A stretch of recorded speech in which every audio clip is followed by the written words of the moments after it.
အခုလို3နှစ်အရွယ်တသားမီးတို့ညင်ညင်မနေပဲတစ်ချိန်လုံးပြီးလွားဆော့ကစားနေတာကိုမိဘတွေကတော့စိတ်ပူနေကြတယ်ပေါ့နော်တကယ်တော့ဒါတူရဲ့ cross motor skill ဖွံ့ဖြိုးဖို့အကောင်းဆုံးချိန်ပါပဲအခုလိုပြီးလွားဆော့ကစားတာကတူရဲ့ရှေ့တောင်းနဲ့လက်ကျက်သားတွေကိုတတ်မှစေပြီးအယိုးတိဆောက်ပုံခိုင်မာစေပါတယ်ဒါတင်မကပဲကလေးရဲ့ခန္ဓာကိုယ်ဟန်ချက်ကိုလည်းကောင်းကောင်းထိန်းနိုင်လာစေပါတယ်ပြီးတော့ self confidence ဖြစ်တဲ့မိမိကိုယ်ကိုယုံကြည်ချက်ပါ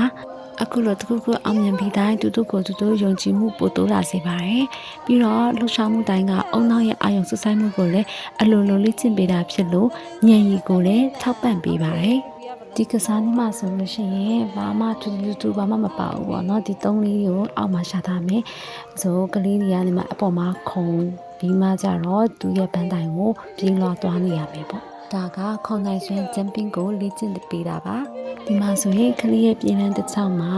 ရောင်စုံဘလော့တုံးလေးထားပေးထားလိုက်ပေါ့နော်ဒီရဲ့ရောင်စုံဘလော့တုံးလေးတွေကိုကလေးကခုံပေါက်ရှင်အဖြစ်ရှီထောက်ကြက်သားလေးတွေကိုလည်းတန်ပါစေတယ်လို့အယောင်တွေကိုလည်းမှတ်သားနိုင်စွမ်းကိုလည်းတိုးတက်စေပါတယ်ဒီလိုကစားနည်းတွေကပြောစရာလည်းကောင်းတယ်လို့ကလေးလေးတွေနဲ့လည်းအိမ်မှာအတူတူကစားလို့ရပါတယ်ရှင်